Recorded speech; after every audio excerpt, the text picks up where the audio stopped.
like a boss. Peeking out the window, baby, in the pool. Godfather goes, only Lord knows. I've been going hammer, dodging paparazzi, freaking through the cameras. Eat it for $4, Brock wearing sandals. Yoga on a Monday, stretching to November, watching all the... And then I watched another one about the serial killer Carl Panzram. The Spirit of Hatred and Vengeance. You got to fucking see this. He writes this guard befriends him, and he writes a fucking book in jail. And I forget how off. I had it in my head how he said it. They have the voiceover actor going, "My name is Carl Panzram. I have killed over 22 people and committed over 1,000 acts of sodomy." That's how his book starts. I've committed thousands of burglaries, robberies, larcenies, arsons, and last but not least, I've committed sodomy on more than 1,000 male human beings. For all of these things, I am not the least bit sorry. I got to buy the fucking book. Let me look this up. I'll read you a little bit about this guy on Wikipedia. For some reason, a bunch of other people. Ted Bundy, speaking of Florida State. Dude, you know what Florida State, where Ted Bundy killed those 3 sorority girls? They still use that house as a sorority house. That just fucking blew me away. Fucking blew me away. Like, how in God's name? Now, I'm not into ghosts. I don't believe in that shit.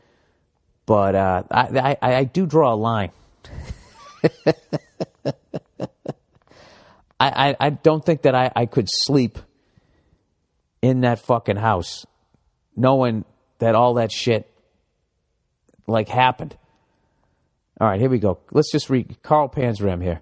Was an American serial killer, rapist, arsonist, and burglar.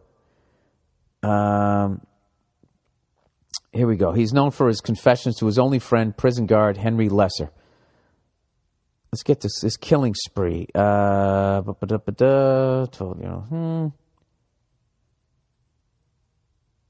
the fuck is it? He had a boat, and he would get sailors drunk, and he would bring these guys back to the boat.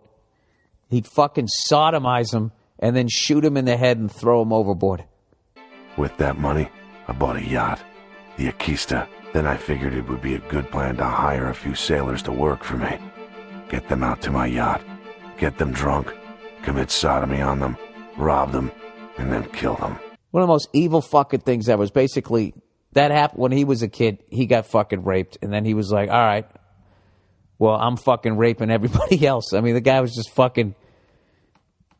Yeah, let me look up some quotes. I don't want to creep you guys out. This is turned into a creepy podcast, but I just never heard of this guy. Carl Panzram, what the fuck is it? All right, there's some website, the 11 most badass words ever uttered. I hate when I do this to you guys, when I just start surfing the fucking net. All right. Hurry up, you Hoosier bastard. I could kill 10 men while you're fooling around. I don't know. Well, it kind of helps if you have the context. Hurry it up, you Hoosier bastard. I could hang 12 men while you're fooling around. Oh, was that when they went to kill him? Everyone hopes to leave a legacy, to be remembered after our passing. Some people try to pull off immortality with a lifetime of achievement and noble acts. But why piss away all that energy when you can simply spout one badass quote before you take a dirt nap and live on through eternity? Known as a guy who needed a second casket for his balls. The last words of Carl Panzram he said, hurry up, you Hoosier bastard. I could kill 10 men while you're fooling around. A Hoosier, somebody from Indiana. Carl Panzram did make an interesting point about the mire of bureaucracy versus individual enterprise. If you guys are executing... Oh, but yeah, basically he thought they were taking too long.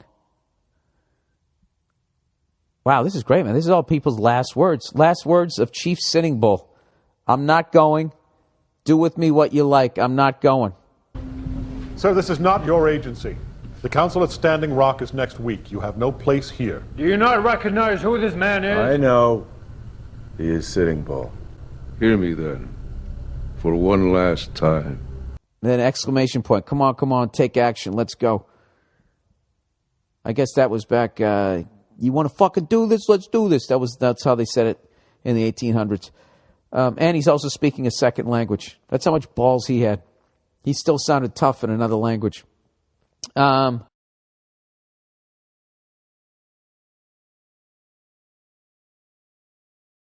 Panzram's gravesite, there's actually just the stone post that is sticking up above the ground. His grave is unmarked.